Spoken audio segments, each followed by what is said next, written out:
Dans cette vidéo, on va parler du maquillage de jour. Le maquillage de jour, c'est un maquillage qui est lumineux. Il doit mettre en valeur la beauté naturelle de la cliente tout en respectant sa personnalité. Je commence par lui appliquer une base de teint sur l'ensemble du visage.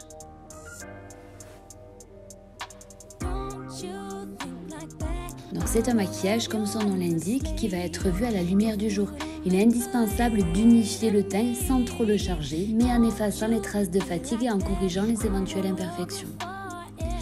Je l'ai testé au niveau de sa mâchoire et étant donné que c'est la bonne carnation, je vais pouvoir l'appliquer sur l'ensemble de son visage. Le teint apporte la luminosité. Si c'est une peau terne, on a besoin de rajouter un petit peu de rosé ou d'abricoté en fonction de la carnation pour apporter la lumière qui lui manque. Donc je l'ai prélevé dans une coupelle et je l'applique avec le pinceau. Il est possible également de l'appliquer avec une éponge. C'est un fond de teint fluide car je veux un résultat naturel que j'applique en couche fine et homogène. Ensuite, appliquer un anti-cerne adapté. Pareil, je prélève d'abord avec ma spatule ou alors dans une coupelle directement. Je vais utiliser un demi-ton en dessous de la couleur du fond de teint et possiblement légèrement orangé si les cernes sont bleutées ou violettes. Je l'applique à l'aide du pinceau anti-cerne dans le creux de la cerne. On évite de trop déplacer la matière.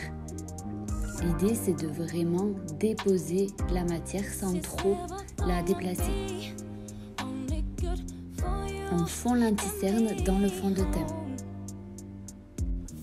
Là, ma cliente n'a pas d'imperfection. Cependant, si c'est le cas, vous pouvez corriger ces imperfections avant l'application du fond de teint.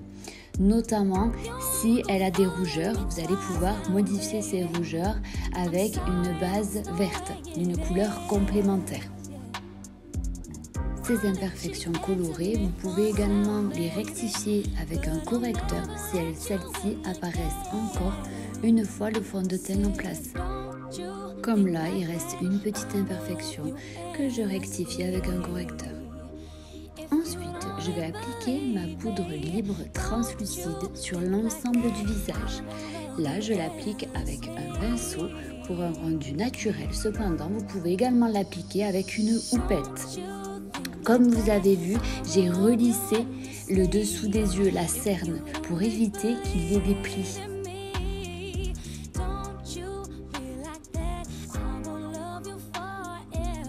On insiste sur la zone T. Ensuite, je vais venir travailler mon contour des yeux. Pour cela, j'utilise un crayon.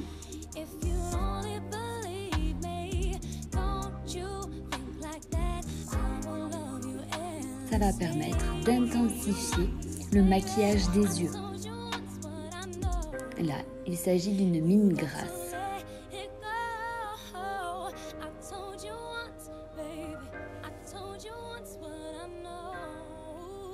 On l'applique sur le bord externe de l'œil. Ça va permettre d'étirer le regard.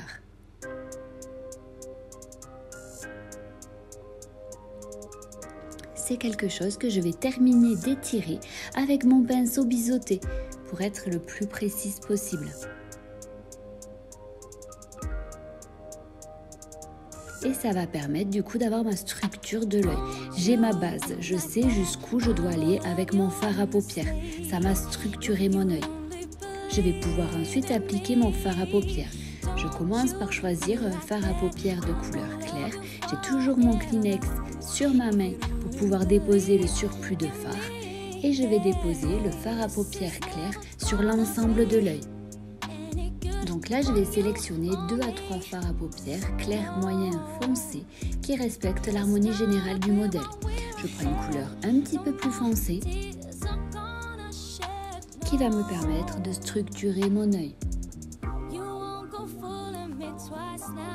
Donc en demi-lune sur le côté externe. Donc je suis le crayon. Je ne vais pas en dessous de mon crayon, ni en dessus du pli palpébral. Les couleurs le jour de l'examen vont être choisies en fonction de votre sujet. Il va falloir respecter l'harmonie colorée de votre sujet. Si l'harmonie générale est froide, il va falloir choisir des couleurs froides et vice versa. Si l'harmonie est chaude, il va falloir choisir des couleurs chaudes. Donc là, je prends une troisième couleur, un petit peu plus foncée, et je vais venir dégrader le tout.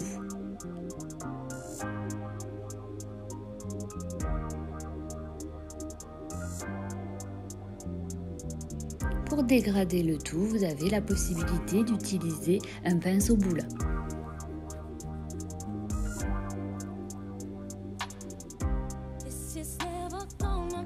J'applique ma troisième couleur sur le deuxième œil.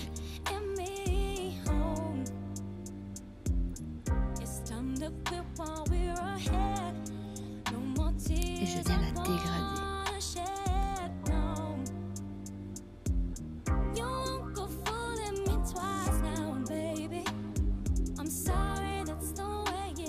Donc il existe plusieurs techniques de maquillage des yeux. Là, il s'agit de la banane fermée, qui va permettre d'étirer son regard tout en restant naturel. N'hésitez pas à faire ouvrir les yeux de votre modèle, à prendre du recul sur votre maquillage pour pouvoir au fur et à mesure apporter les corrections nécessaires. Donc j'ai repris du clair et je vais venir apporter de la lumière dans le coin interne de l'œil.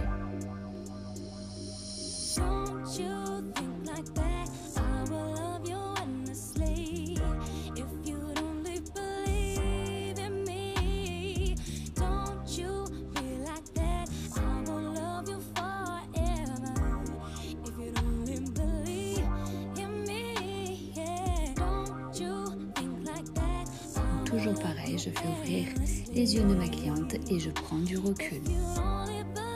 Je vais maintenant venir travailler les sourcils de ma cliente.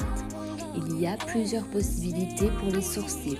Vous pouvez utiliser crayon à sourcils, fard gras ou alors un fard sec en fonction du rendu souhaité. Pour le coup, j'utilise un fard sec de la couleur des sourcils de ma cliente. Ça va permettre de lui donner à la fois un côté travaillé tout en restant naturel. J'utilise donc mon goupillon pour discipliner mes sourcils et j'utilise un pinceau biseauté pour pouvoir être précise dans l'application de mon fard. Donc je fonds le fard dans les sourcils avec le goupillon et je fais la même chose de l'autre côté.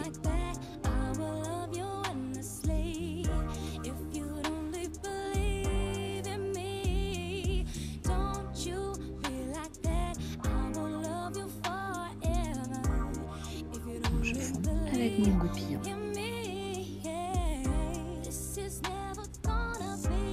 Pour apporter encore plus de luminosité et d'intensité aux sourcils, je vais utiliser un crayon beige et je vais tracer les sourcils sur le dessous.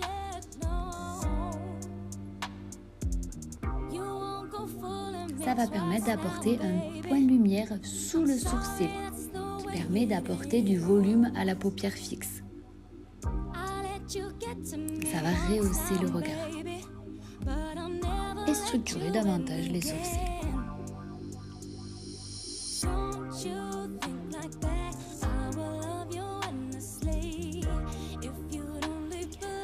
Une fois mon travail des sourcils terminé, je vais passer au mascara, sachant que vous avez la possibilité d'appliquer le mascara avant le travail des sourcils, c'est au choix. Je commence par déposer un petit peu de mascara sur le dessus des cils. Ça va permettre de retirer s'il y a éventuellement des traces de fard à paupières. Et ensuite, je vais appliquer en zigzag par le dessous, en insistant légèrement sur le coin externe, toujours pareil pour essayer d'étirer au maximum mon regard. Puis pour le travail de la bouche, je choisis un crayon à lèvres de la couleur du rouge à lèvres sélectionné au préalable. J'applique celui-ci en traçant l'arc de Cupidon, puis le dessous de la lèvre inférieure et je relie ensuite les commissures au trait obtenu, en arrondissant le geste pour conserver le volume. Le trait permet de corriger les éventuelles asymétries de la bouche.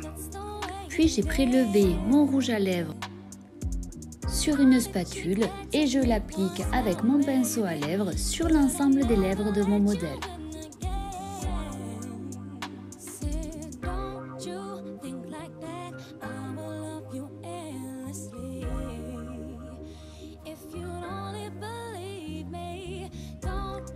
Et enfin, je termine mon maquillage en appliquant un blush, toujours en respectant l'harmonie colorée. Si c'est une harmonie froide, j'appliquerai plutôt un rosé. Si c'est une harmonie chaude, plutôt un orangé.